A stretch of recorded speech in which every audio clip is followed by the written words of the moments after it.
장모님은 곧 죽을 사람이잖아. 근데 우리 엄마는 오래 살아야 할 사람이야. 돈을 어디에 써야 하는지 뻔하지 않냐?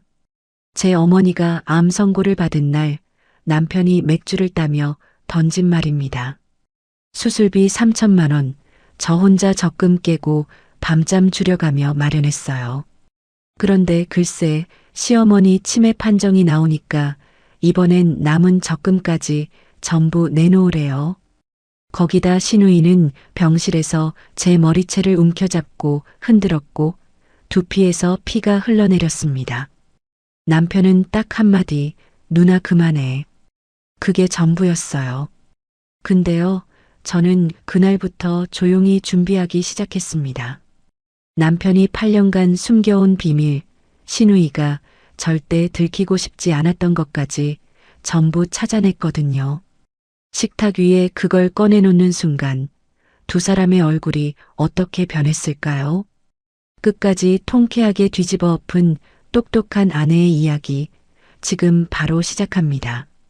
결혼 8년 차, 저는 매일 아침 6시에 눈을 떴습니다.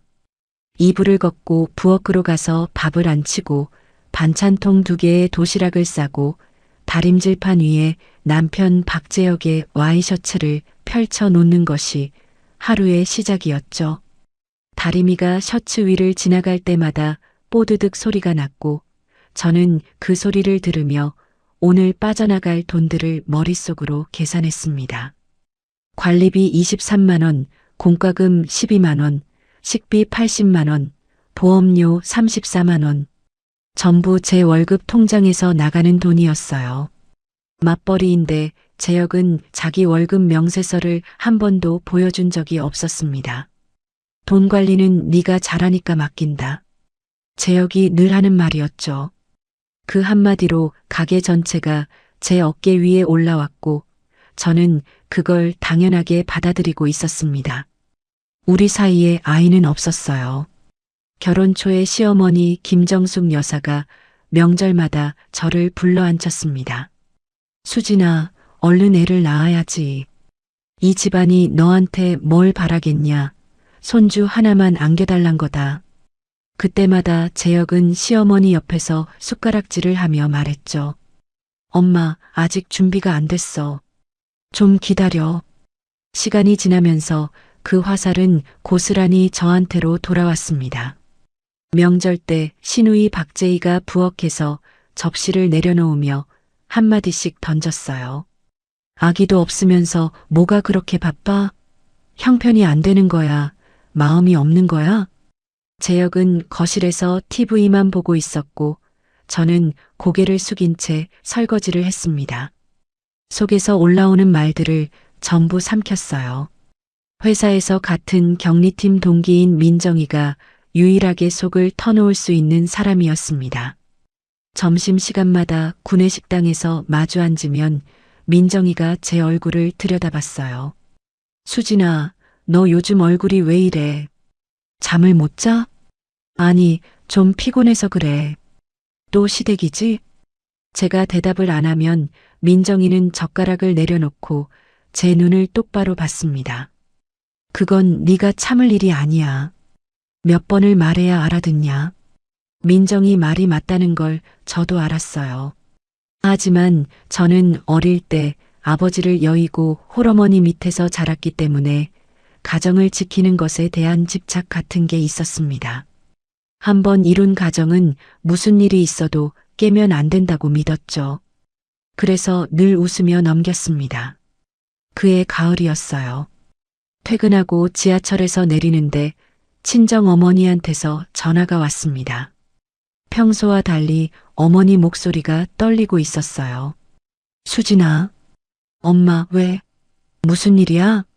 아니다, 별일 아니야. 엄마가 건강검진을 받았는데 어머니가 말을 잇지 못했습니다. 저는 횡단보도 앞에 멈춰서서 전화기를 꽉 쥐었어요. 엄마, 천천히 말해. 위에서 뭐가 나왔대? 의사가 3기래. 다리에 힘이 빠졌습니다. 횡단보도 신호가 바뀌었는데 저는 움직일 수가 없었어요. 뒤에서 사람들이 저를 피해 지나갔고 저는 전화기를 붙들고 서 있었습니다. 엄마, 나 내일 바로 갈게. 어느 병원이야? 통화를 마치고 집에 돌아와 식탁에 앉았습니다. 재혁이 올 때까지 아무것도 하지 못했어요.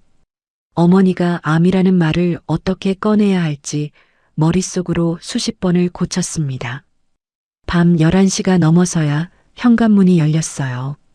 재혁이 넥타이를 풀며 거실로 들어왔고 저는 식탁 의자에서 일어나며 입을 열었습니다. 재혁아, 얘기 좀 하자. 뭔데? 나 배고프다. 밥 있어? 우리 엄마가 오늘 병원에서 검사 결과 나왔는데 위암이래. 3기라고 했어. 재혁이 냉장고에서 맥주캔을 꺼내며 뚜껑을 땄습니다. 많이 놀랐겠다. 그 한마디를 하고 재혁은 소파에 앉아 TV 리모컨을 집어들었어요. 저는 식탁에 선 채로 재혁의 뒷모습을 바라봤습니다. 수술비 얘기를 꺼내야 했는데 입이 떨어지지 않았어요. 그날 밤 저는 천장만 보며 뜬 눈으로 새벽을 맞았습니다. 다음 날 아침 재혁이 밥을 뜨고 있을 때 용기를 냈습니다. 수술비가 최소 3천만 원은 든대. 우리 같이 좀 분담하면 안 될까? 재혁이 숟가락을 내려놓았어요.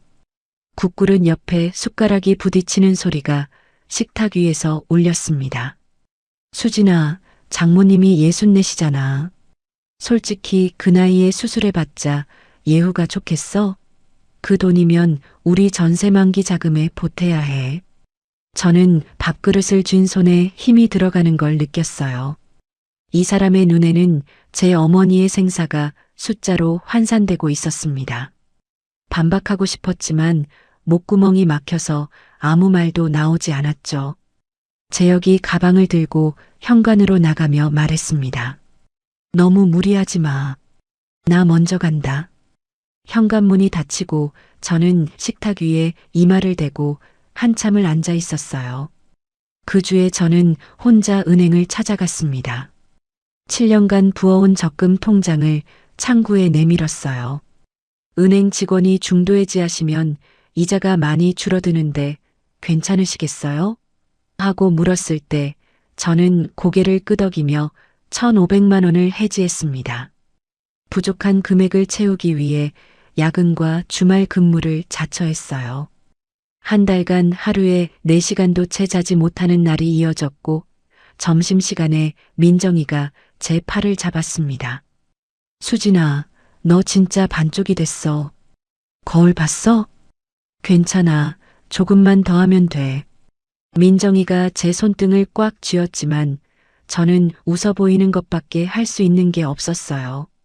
한 달 동안 재혁은 단 한 번도 제가 왜 야근을 하는지 묻지 않았습니다.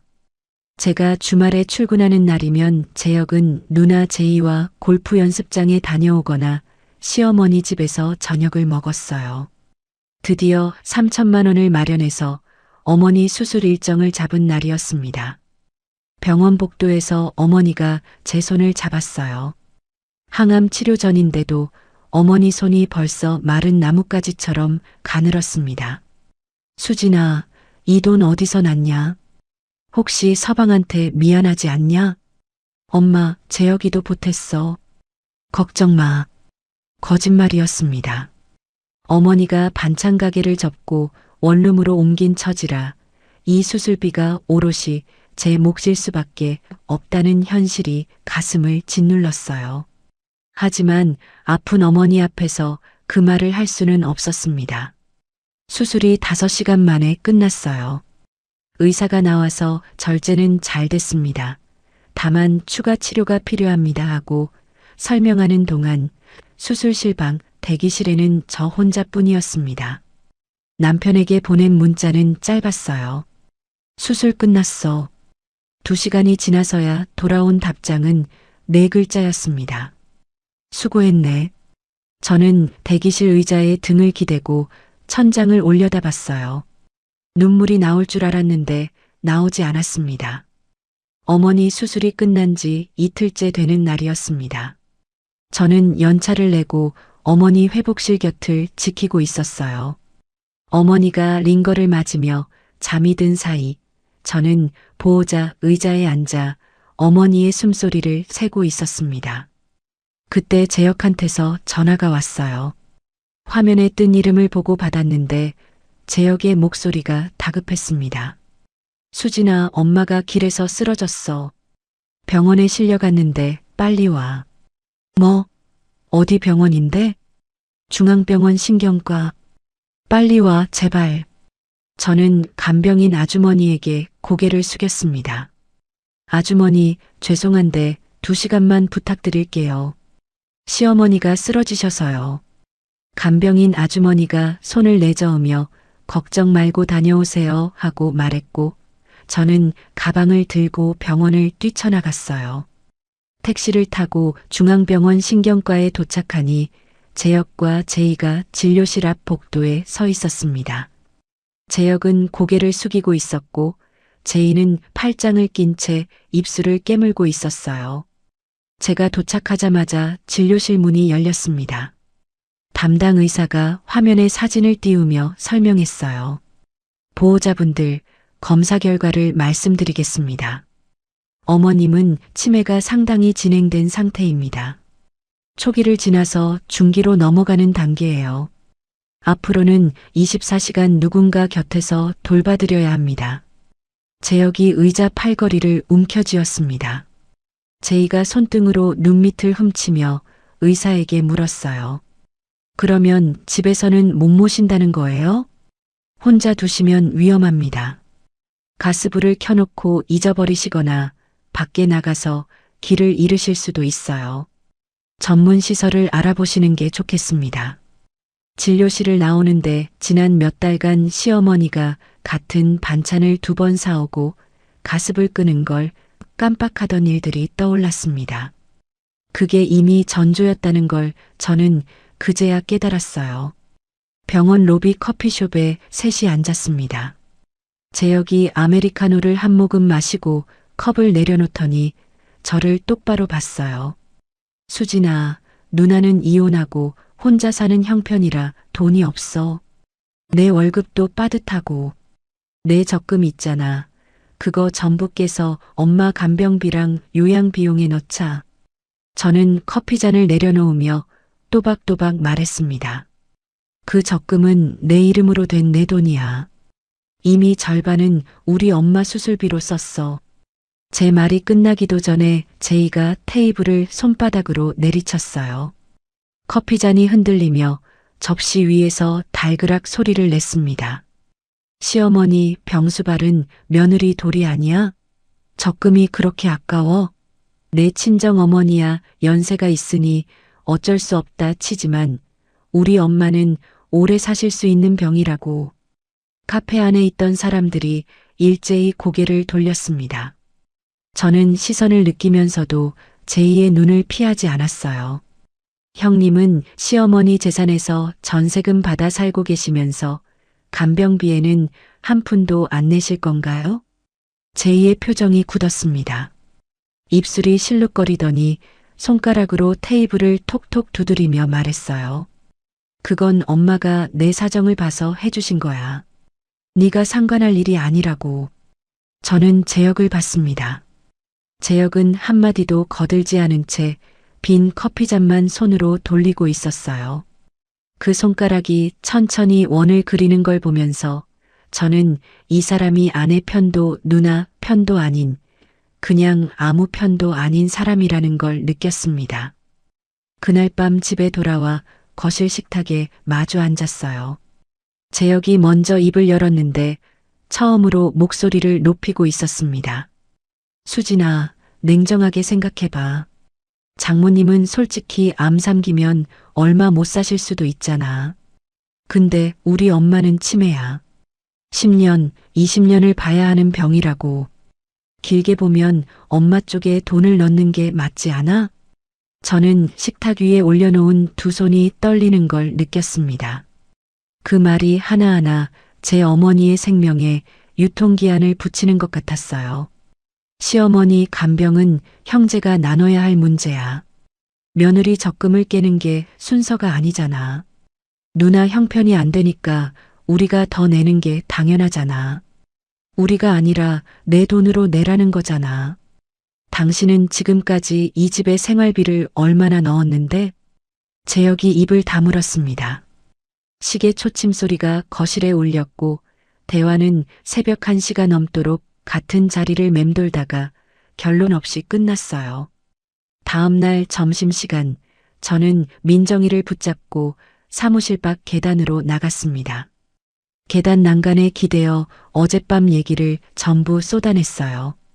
민정이가 제 팔을 잡아 끌며 단호하게 말했습니다. 수진아, 내 이름으로 된 적금은 남편이 맘대로 못 건드려. 법적으로 내 고유 재산이야. 지금이라도 통장 정리하고 증거 챙겨둬. 가계부, 이체 내역, 전부 다. 증거라니 그게 무슨. 혹시 모르니까 하는 말이야. 제발 나 좀 믿어. 민정이의 말이 머릿속에서 맴돌았습니다. 그런데 오후에 재혁한테서 메시지가 왔어요. 누나가 요양병원 3곳 알아봤는데 보증금이 필요하대. 이번 달 안에 적금 정리 좀 해줘. 저는 휴대폰 화면을 한참 들여다봤습니다. 부탁이 아니라 통보였어요. 제 의견을 묻는 말은 한 글자도 없었습니다. 퇴근 후 저는 은행에 들렀습니다. 남은 적금의 명의와 비밀번호를 다시 확인하고 제 신용카드에 딸린 재혁 이름의 가족카드를 어떻게 끊을 수 있는지 물었어요. 은행 직원이 서류를 건네며 설명하는 동안 저는 고개를 끄덕이면서 머릿속으로 딴 생각을 하고 있었습니다. 은행을 나와 버스 정류장에 섰어요. 버스를 기다리면서 휴대폰을 꺼냈습니다. 검색창에 글자를 쳤어요. 협의 이혼 절차. 검색 버튼을 누르는 손가락이 떨렸지만 저는 화면에서 눈을 떼지 않았습니다. 그로부터 사흘 뒤 토요일 오전이었습니다. 재혁이 아침부터 외출 준비를 하며 말했어요. 오늘 엄마 병실에 같이 가자. 누나가 요양병원 자료 가져온다고 했어. 저는 현관에서 운동화 끈을 묶으며 대답하지 않았습니다. 병원에 가는 발걸음이 무거웠어요. 시어머니 병실에 들어서니 제이가 이미 와 있었습니다. 침대 옆 테이블 위에 서류 뭉치가 놓여 있었고 요양병원 3곳의 비용이 적힌 종이 위에 빨간 펜으로 동그라미가 쳐져 있었어요. 그 옆에 메모지 하나가 있었는데 월 간병비 350만 원이라는 숫자가 굵은 글씨로 적혀 있었습니다. 제이가 의자에 앉은 채로 저를 올려다보며 입을 열었어요. 다 알아봤으니까 서명만 하면 돼. 여기가 제일 시설이 좋대. 저는 서류를 집어들고 천천히 읽었습니다. 보증금, 월 비용, 추가 항목까지 훑어본 뒤 서류를 테이블에 내려놓으며 말했어요. 이 비용을 누가 얼마씩 내는 건지 분담 계획부터 정하자. 제이가 코웃음을 쳤습니다. 입꼬리를 한쪽으로 올리며 팔짱을 꼈어요. 네가 살림 맡은 며느리잖아. 당연히 내 쪽에서 주로 내야지. 그걸 꼭 말로 해야 알아? 저는 재혁을 봤습니다. 재혁은 창밖만 바라보며 입을 열지 않았어요. 두 손을 주머니에 넣은 채 창틀 앞에 서 있는 뒷모습이 마치 이 자리에 없는 사람 같았습니다. 저도 친정어머니 치료비가 매달 나가고 있어요. 적금은 더 이상 깰 수 없습니다. 제가 분명하게 선을 그었습니다. 제이의 얼굴이 달라졌어요. 눈이 커지더니 의자에서 벌떡 일어났습니다. 제 앞으로 성큼 2발을 옮기더니 얼굴을 들이밀었어요. 너 지금 시어머니 죽으라는 거야. 고함이 병실 안을 가득 채웠습니다. 그리고 제이의 두 손이 제 머리카락을 움켜쥐었어요. 위에서 아래로 힘껏 끌어당기는 바람에 저는 고개가 꺾이며 비명을 질렀습니다. 아! 옆 침대 보호자가 소리를 지르며 달려왔고 간호조무사가 복도에서 뛰어들어왔어요. 두 사람이 제이의 팔을 잡아 떼어내는 동안 저는 바닥에 한쪽 무릎을 짚고 있었습니다. 제2의 손에 제 머리카락 한 움큼이 쥐어져 있었고 두피에서 따끈한 게 흘러내렸어요. 손으로 만져보니 손가락 끝에 피가 묻었습니다. 그 소란 속에서 재혁의 입에서 나온 말은 이것뿐이었어요. 누나, 그만해. 재혁은 창문 앞에 선 자리에서 한 발짝도 움직이지 않았습니다. 제 곁으로 오지 않았어요. 간호조무사가 저를 복도로 데리고 나와 두피 상처에 소독약을 발라줬습니다. 솜에 묻은 소독약이 상처에 닿을 때마다 따가웠지만 그 통증보다 가슴이 더 아팠어요. 소독을 받는 동안 저는 떨리는 손으로 가방에서 휴대폰을 꺼냈습니다. 복도에 설치된 방범 카메라를 확인했어요. 그리고 한 가지가 떠올랐습니다. 병실에 들어서기 전 습관처럼 켜둔 녹음 기능이 가방 안에서 계속 돌아가고 있었어요. 그때 누군가 조용히 다가왔습니다. 시어머니를 돌보는 요양보호사 박 선생이었어요. 박 선생이 조심스럽게 제 옆에 서서 낮은 목소리로 말했습니다. 괜찮으세요? 제가 처음부터 봤어요. 번호 드릴 테니 필요하시면 연락하세요. 박 선생이 주머니에서 메모지를 꺼내 건넸고 저는 고개를 숙이며 받았습니다. 감사합니다. 번호를 휴대폰에 저장하는 손이 아직 떨리고 있었어요. 병원을 나서며 재혁에게 물었습니다. 주차장으로 걸어가는 재혁의 등을 보며 말했어요. 형님이 나를 때린 것에 대해 어떻게 생각해? 재혁이 걸음을 멈추지 않은 채 뒤도 돌아보지 않고 대답했습니다. 누나도 스트레스 받아서 그런 거야. 이해해. 가족끼리 이런 걸로 크게 만들지 마. 저는 재혁의 뒷모습을 바라봤습니다. 주차장 콘크리트 바닥을 걸어가는 그 등이 어느 때보다 낯설었어요. 이 사람은 제 남편이 아니라 시댁의 대리인이었습니다. 8년 동안 저는 그걸 모른 척 해왔던 거예요. 집에 돌아와 욕실 문을 잠그고 거울 앞에 섰습니다. 머리카락이 뜯겨나간 자리가 붉게 부풀어 있었고 그 주변으로 멍이 번지고 있었어요. 휴대폰 카메라로 상처 부위를 찍었습니다. 앞에서, 옆에서 여러 각도로 찍었어요. 셔터를 누를 때마다 손이 떨렸지만 한 장도 빠뜨리지 않았습니다. 사진을 저장한 뒤 민정이에게 전화를 걸었어요. 민정아, 전에 네가 말했던 법률사무소 이름 좀 알려줘. 왜? 무슨 일이야? 수진아, 목소리가 왜 그래? 나중에 얘기할게. 이름이랑 번호만. 민정이가 잠깐 침묵하더니 바로 이름과 전화번호를 불러줬습니다. 저는 메모에 적은 뒤 전화를 끊고 다음 주 월요일 상담 예약을 잡았어요. 월요일 점심시간 법률사무소 문을 열고 들어갔습니다. 최 변호사는 안경을 고쳤으며 제가 내민 두피 상처 사진을 한 장씩 넘겨봤어요. 그리고 휴대폰에서 재생한 녹음 파일을 끝까지 들었습니다. 고소와 이혼을 동시에 진행할 수 있어요. 그리고 결혼 전부터 적립하신 적금은 본인 고유 재산이라 나눠줄 필요가 없습니다. 저는 책상 위에 놓인 위임 계약서를 내려다봤어요. 펜을 집어든 손에 힘을 줬습니다. 이름 석자를 써내려갈 때 글씨가 삐뚤어졌지만 끝까지 써서 계약서를 최 변호사에게 밀었어요. 사무실을 나와 회사로 돌아오는 길에 휴대폰이 울렸습니다.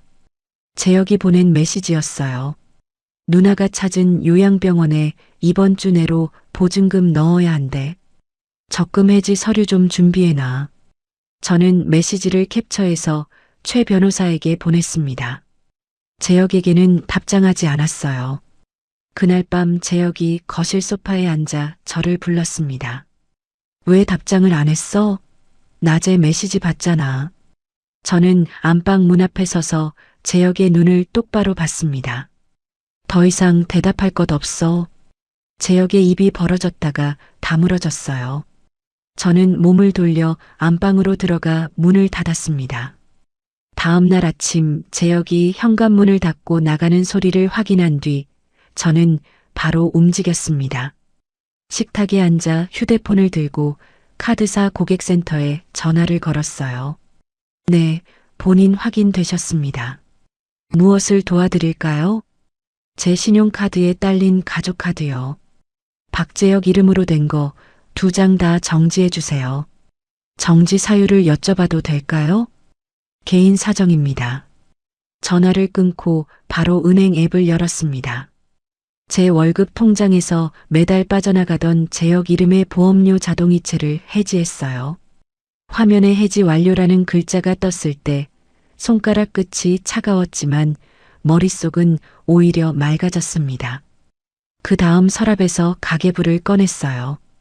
8년 동안 한 달도 빠짐없이 기록한 지출 내역이었습니다. 관리비, 공과금, 식비, 보험료, 차량 유지비, 전부 제 통장에서 빠져나간 기록이 날짜별로 적혀 있었어요. 한 장 한 장 사진을 찍어 최 변호사에게 보냈습니다. 오전 중으로 재혁한테서 전화가 왔습니다. 1번, 2번, 3번. 저는 받지 않았어요. 휴대폰을 뒤집어 놓고 컴퓨터 앞에 앉아 업무를 시작했습니다. 점심때가 되어서 문자가 왔어요. 카드가 안 긁힌다. 점심을 못 샀어. 뭔 일이야? 저는 한 줄만 보냈습니다. 퇴근하고 얘기하자. 휴대폰을 서랍에 넣고 닫았어요. 민정이가 맞은편 책상에서 저를 힐끔 봤지만 아무 말하지 않았습니다. 저는 오후 내내 전표를 정리하며 평소와 똑같이 일했어요. 저녁 7시 현관문이 벌컥 열렸습니다. 재혁이 가방을 현관 바닥에 내던지며 들어왔어요. 갑자기 카드를 왜 끄는 거야? 점심도 못 먹고 동료한테 빌려서 먹었잖아. 저는 식탁 앞에 앉아 있었습니다. 테이블 위에 갈색 봉투 하나를 올려놓은 채였어요.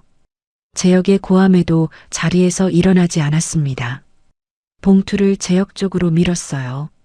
안에 이혼 합의서랑 재산 목록이 들어있어. 변호사한테 정리받은 서류야. 재혁의 손이 봉투 위에서 멈췄습니다. 얼굴에서 핏기가 빠지는 게 보였어요. 봉투를 뜯다 말고 저를 올려다봤습니다. 장난하냐? 이혼이 말이 돼?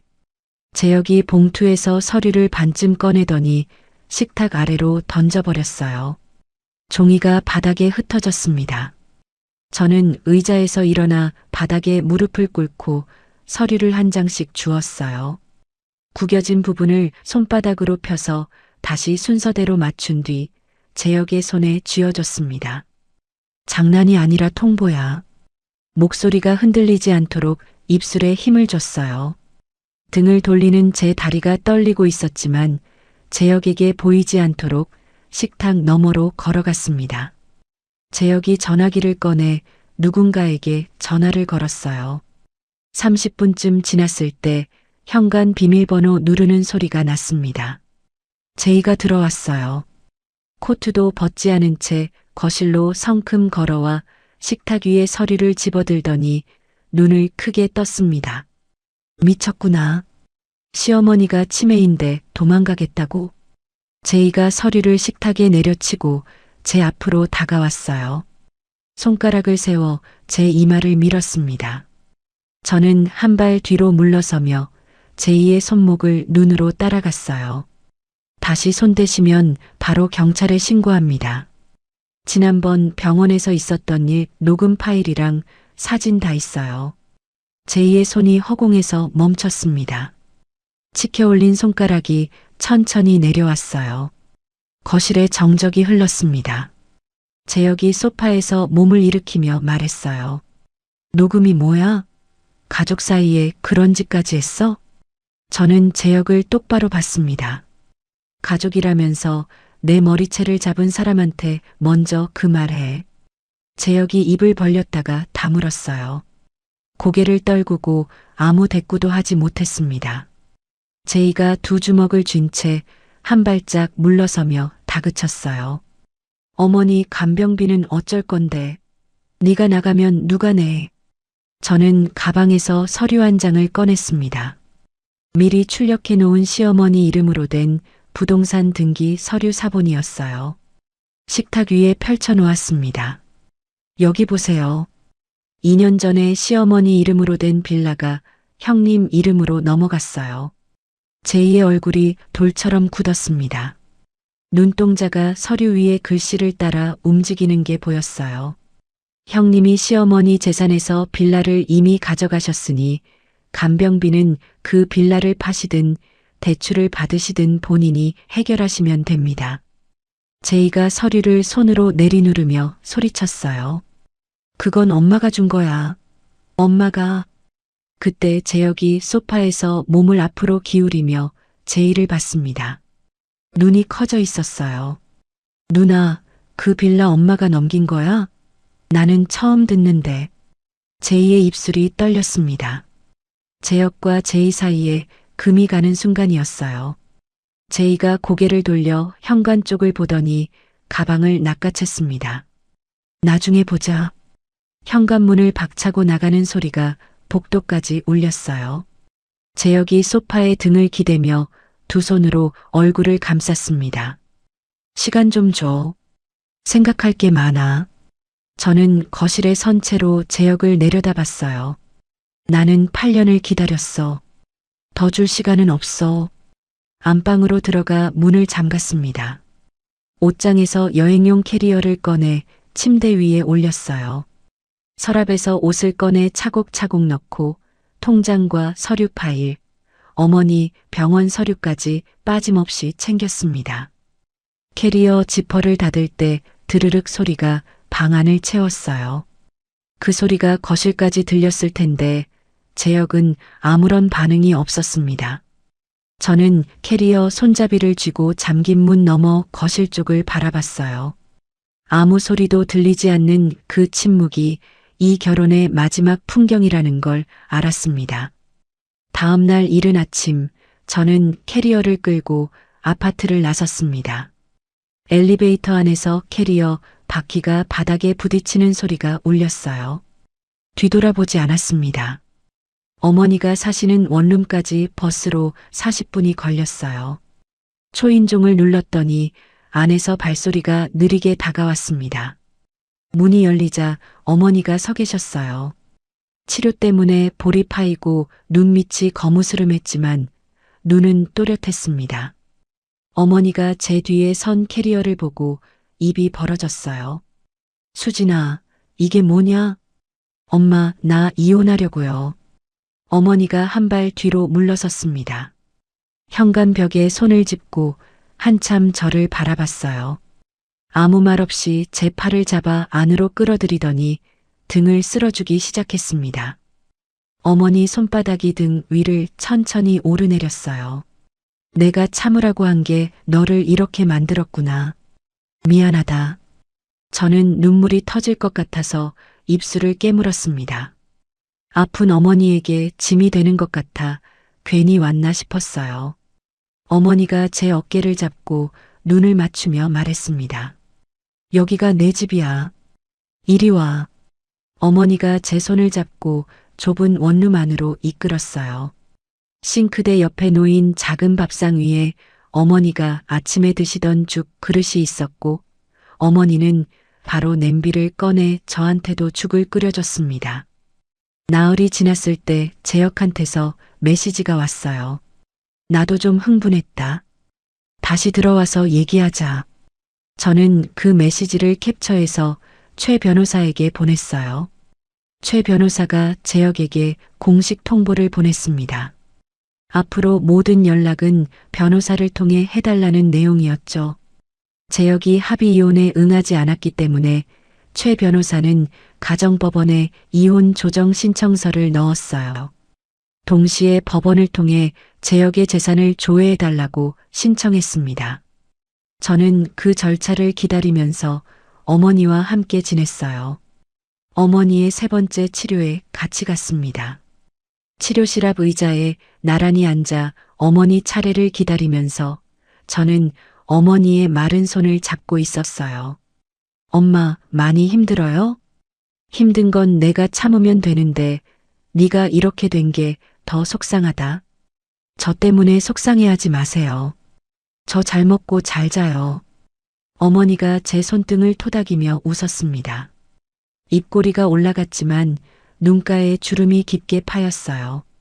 2주 뒤 최 변호사에게서 연락이 왔습니다. 법률사무소에서 만나자고 했어요. 점심시간에 사무실을 나와 찾아갔더니 최 변호사가 서류 한 묶음을 책상 위에 펼쳐 놓았습니다.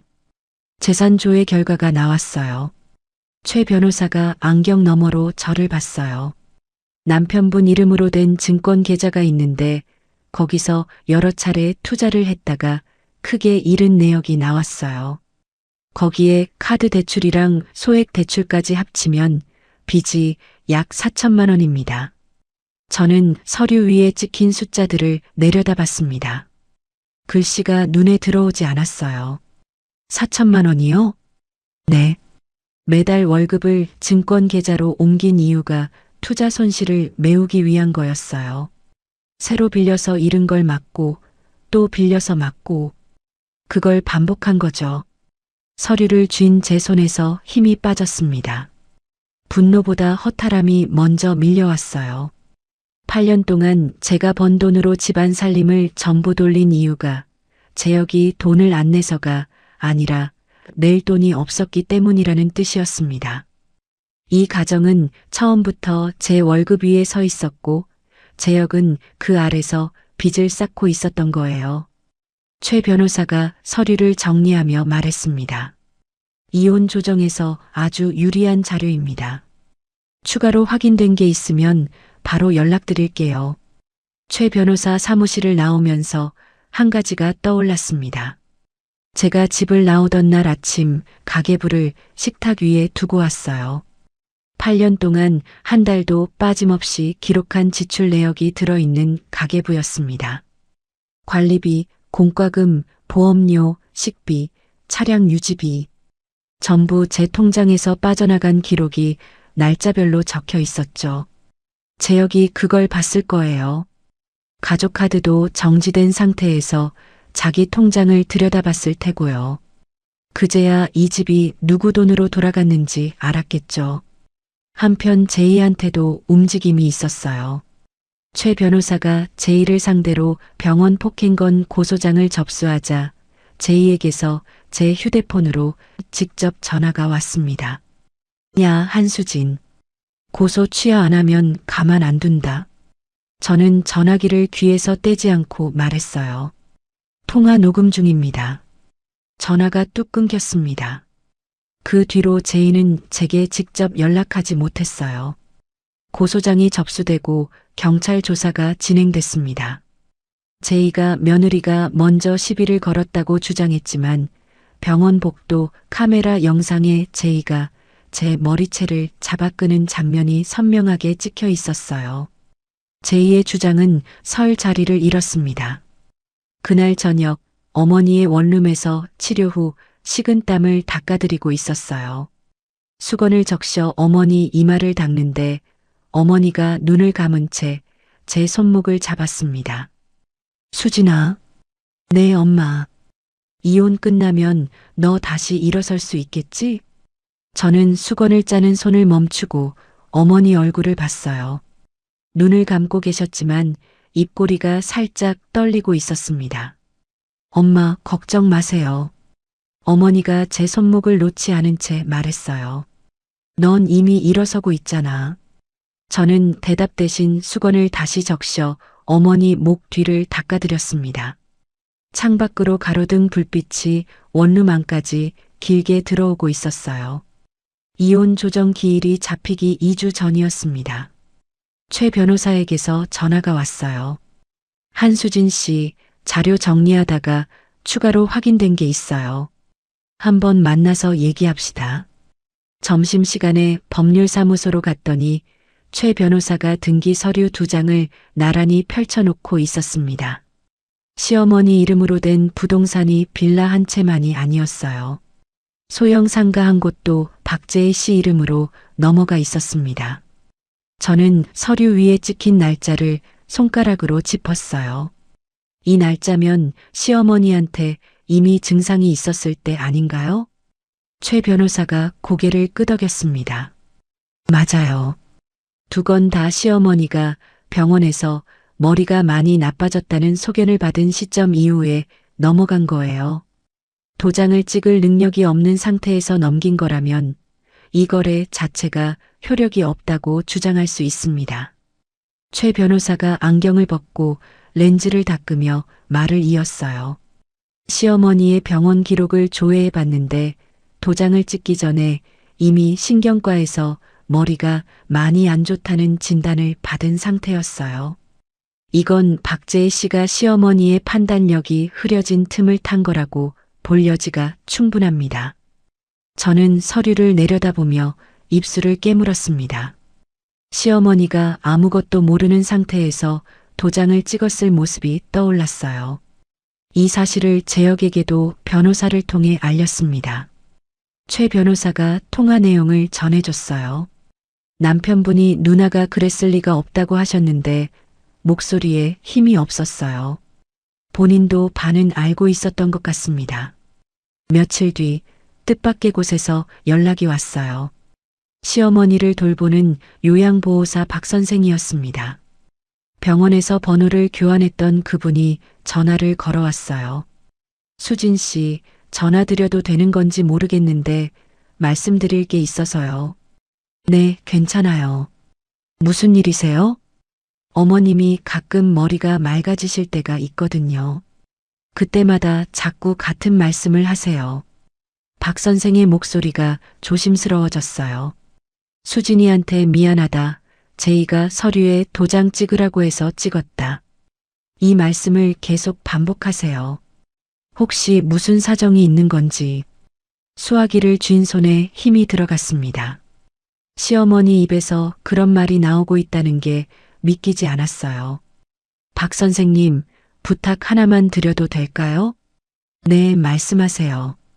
어머님이 다음에 또 그 말씀을 하시면 녹음 좀 해주실 수 있으세요? 꼭 필요한 일이에요. 박 선생이 잠깐 침묵하더니 대답했습니다. 어머님한테 도움이 되는 일이면 해드릴게요. 이틀 뒤 박 선생에게서 음성 파일이 왔습니다. 퇴근길 버스 안에서 이어폰을 꽂고 재생했어요.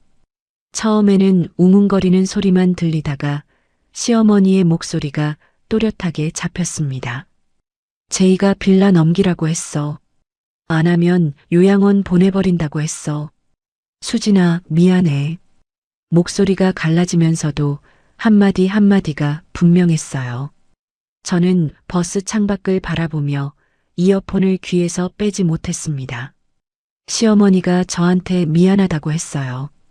결혼 8년 동안 한 번도 들어본 적 없는 말이었습니다. 최 변호사에게 파일을 전달했더니 바로 움직여줬어요. 시어머니 담당 신경과 의사에게 소견서를 요청했습니다. 며칠 뒤 최 변호사가 소견서를 보여주며 설명했어요. 의사 선생님이 이렇게 써주셨어요. 치매 환자라도 일시적으로 정신이 맑은 상태에서 한 말은 본인의 진짜 뜻으로 볼 수 있다는 내용이에요. 최 변호사가 서류들을 순서대로 정리하며 말을 이었습니다. 이제 카드가 2장이에요. 하나는 이혼 조정에서 남편의 숨겨진 빚과 살림을 안 한 증거를 내미는 거고, 다른 하나는 박재희 씨가 시어머니 재산을 빼돌린 건에 대해 따로 소송을 거는 거예요. 이 2번째 카드가 나중에 박재희 씨와 협상할 때 아주 큰 힘이 됩니다. 저는 고개를 끄덕였습니다. 증거가 모일수록 마음이 단단해지는 게 느껴졌어요. 조정 기일 5일 전이었습니다. 어머니 원룸에서 저녁을 먹고 밖에 나와 분리수거를 하고 돌아오는데 건물 앞에 사람이 서 있었어요. 어두운 가로등 아래에서 재혁이 저를 기다리고 있었습니다. 수진아. 저는 멈춰섰습니다. 재혁의 얼굴이 야위어 있었어요. 양복 윗단추가 풀려 있었고 넥타이도 매지 않은 상태였습니다. 이혼은 하자. 근데 재산 나누는 데서 좀 양보해줘. 나도 빚이 있어서 지금 무너지면 끝이야. 재혁의 목소리가 갈라졌어요. 고개를 숙이고 있었지만 눈이 충혈되어 있는 게 보였습니다. 저는 재혁을 바라보며 입을 열었어요. 내가 양보한 8년이 당신한테는 아무것도 아니었잖아. 재혁이 고개를 들었습니다. 입을 벌렸다가 다물었어요. 할 말을 찾지 못하는 얼굴이었습니다.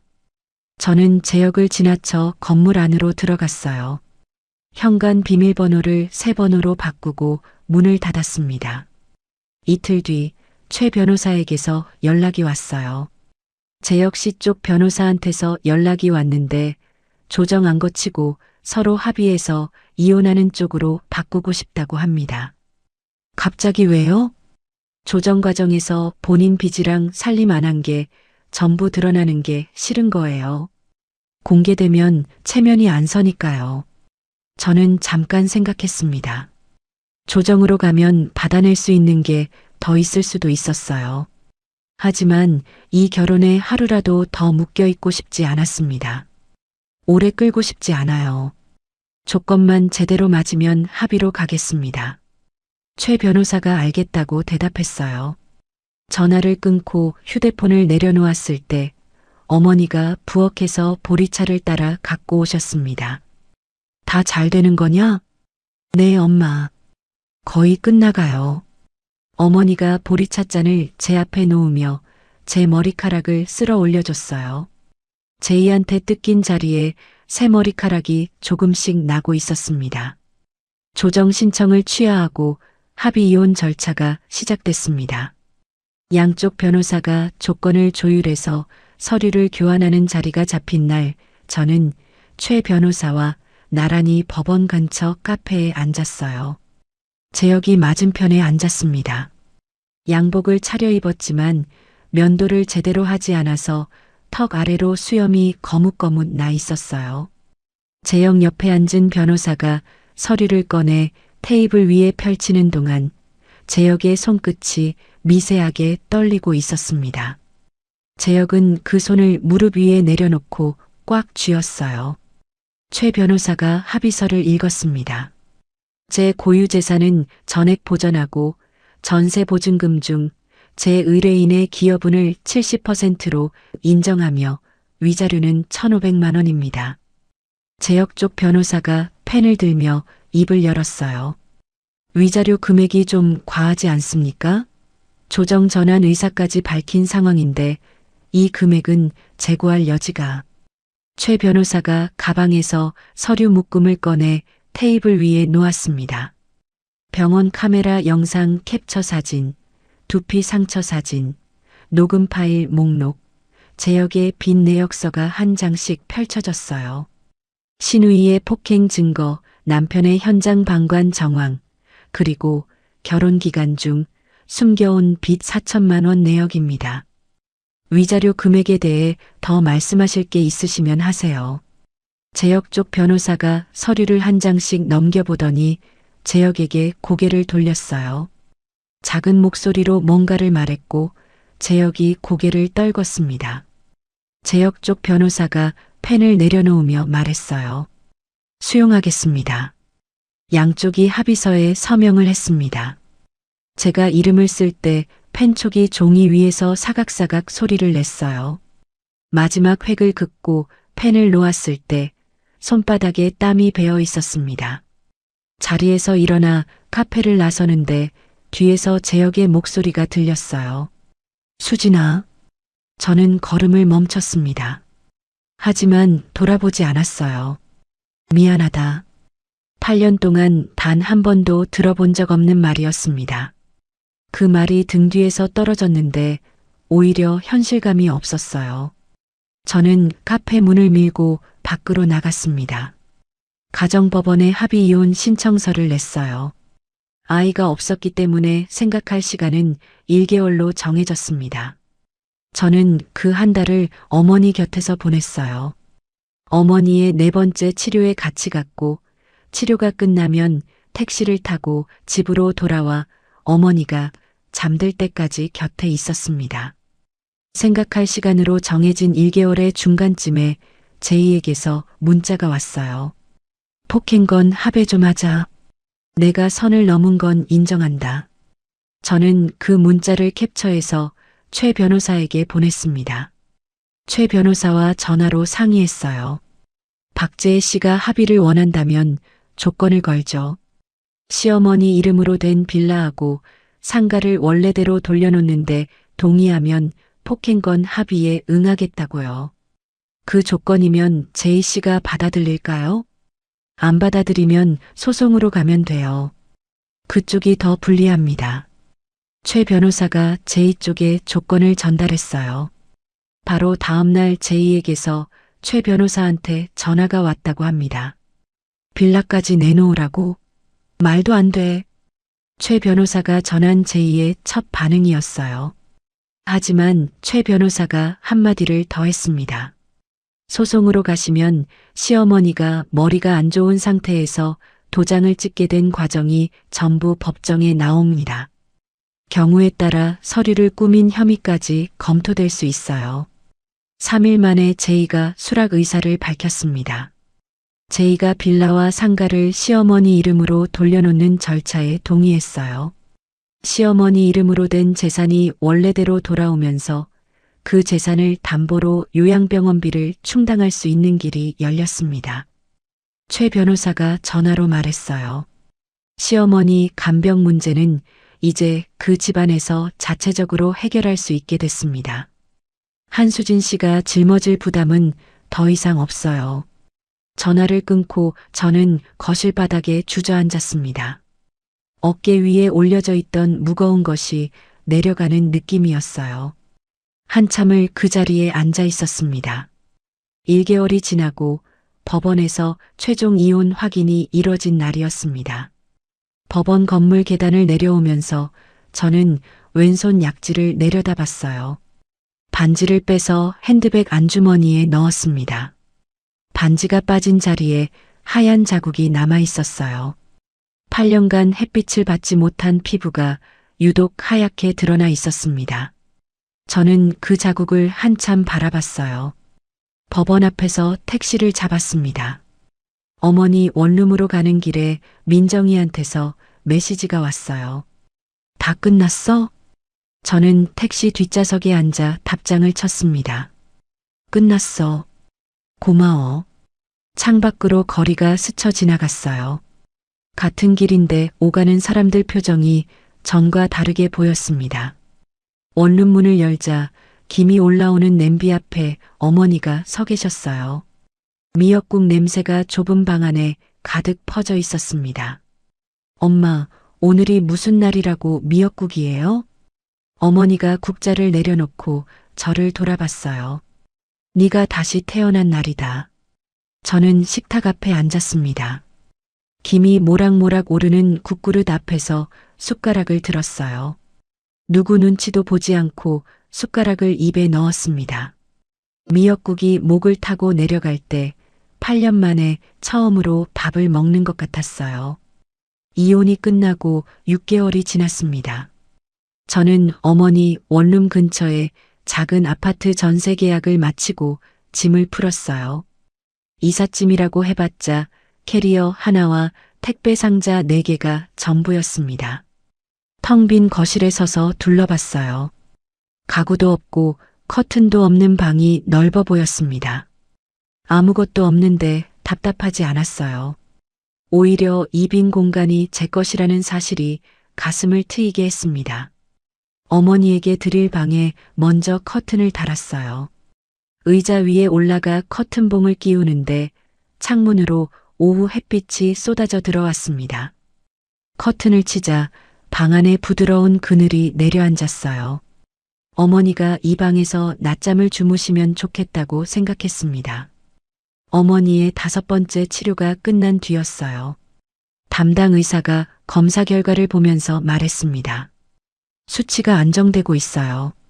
조심스럽지만 긍정적으로 볼 수 있는 상황입니다. 저는 진료실 의자에서 어머니와 나란히 앉아 고개를 숙였습니다. 어머니가 무릎 위에서 두 손을 꼭 맞잡고 있었어요.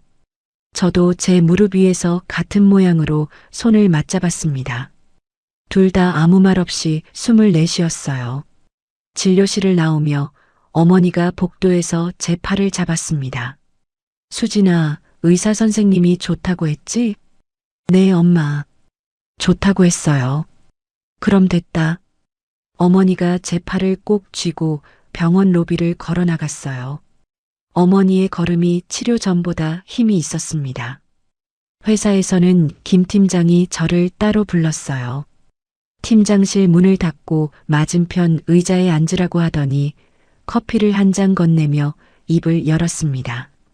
수진 씨, 격리팀 주임 자리가 하나 열려. 지원해 볼 생각 없어? 저요? 9년 동안 한 번도 전표 틀린 적 없잖아. 야근도 마다 않고. 내가 보기엔 수진 씨가 적임자야. 저는 커피잔을 두 손으로 감싸며 고개를 숙였어요. 9년간 쌓아온 것들이 떠올랐습니다. 새벽같이 출근해서 전표를 맞추고 점심도 거르며 장부를 정리하던 날들이요. 그때는 가정을 지키기 위해서 악착같이 일한다고 생각했는데 돌이켜보면 그 시간들이 전부 제 발밑에 쌓여 있었어요. 지원하겠습니다. 하루도 고민하지 않았습니다. 어느 주말 오후 새 아파트에서 어머니와 나란히 소파에 앉아 TV를 보고 있었어요. 어머니가 리모컨을 내려놓으며 물었습니다. 그 사람 결국 어떻게 됐대? 민정이를 통해 들은 얘기가 있었어요. 재혁이 빚을 갚기 위해 지방 현장으로 발령을 자원해서 내려갔다는 소식이었습니다.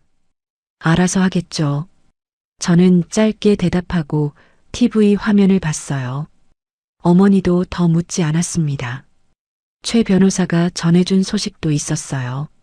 제이가 빌라와 상가를 시어머니 이름으로 돌려준 뒤 시어머니 요양비를 누가 얼마나 낼 거냐를 두고 재혁과 크게 싸웠다고 합니다. 결국 남매 사이마저 틀어져서 서로 변호사를 통해서만 연락하는 사이가 됐다는 얘기였어요. 저는 그 소식을 듣고도 아무런 감정이 일지 않았습니다. 예전에는 시댁일이라면 가슴이 쪼여왔는데 이제는 남의 집 이야기 같았어요. 이혼 후 처음으로 혼자만의 시간이 어색하지 않아진 저녁이었어요. 퇴근하고 동네 도서관에 들러 책 한 권을 빌렸습니다. 근처 카페에 앉아 커피를 시켜놓고 책장을 넘겼어요. 창밖으로 해가 지고 있었고 카페 안에 노란 조명이 켜졌습니다. 이런 평범한 저녁이 결혼 8년 동안 한 번도 없었다는 걸 그때 깨달았어요. 며칠 뒤 퇴근길에 요양보호사 박 선생에게서 문자가 왔습니다. 수진 씨, 어머님이 오늘도 맑은 순간에 수진이 잘 사냐고 물으셨어요. 저는 휴대폰 화면을 한참 들여다봤어요. 답장을 쓰다 지우기를 몇 번 반복했습니다. 잘 살고 있다고 전해주세요. 감사합니다. 보내기 버튼을 누르고 휴대폰을 가방에 넣었어요. 시어머니를 미워하지 않는다는 걸 그때 스스로 확인했습니다. 시어머니도 그 집안 안에서 떠밀려 다닌 사람이었으니까요. 인사 발표일 아침 사내 게시판 앞에 사람들이 모여 있었어요. 저는 뒤쪽에 서서 화면을 올려다봤습니다. 격리팀 주임 한수진. 제 이름이 거기 있었어요. 점심시간에 민정이가 작은 케이크 상자를 들고 제 자리로 왔습니다. 상자를 열며 웃었어요. 네가 해냈어. 저는 케이크 위에 꽂힌 초를 바라보며 말했습니다. 우리가 해낸 거야. 민정이가 눈을 깜빡이더니 제 어깨를 한 대 쳤어요. 야, 나 울리지 마. 이혼 과정 내내 새벽까지 전화를 받아주고 법률 정보를 찾아주고 제가 흔들릴 때마다 단호하게 잡아준 사람이었습니다. 민정이가 없었으면 저는 아직도 그 식탁에 앉아 눈치를 보고 있었을 거예요.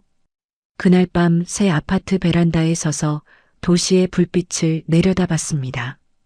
뒤에서 슬리퍼 끄는 소리가 들렸어요. 어머니가 다가와 제 어깨에 카디건을 걸쳐주셨습니다. 바람 찬데 이거 걸쳐. 엄마도 들어가서 쉬세요. 조금만 같이 있자. 나란히 난간에 기대어 섰습니다. 아파트 단지 너머로 도로 위에 자동차 불빛이 흘러가고 있었어요. 어머니와 말없이 그 풍경을 바라보는 시간이 어떤 결혼 기념일보다 따뜻했습니다.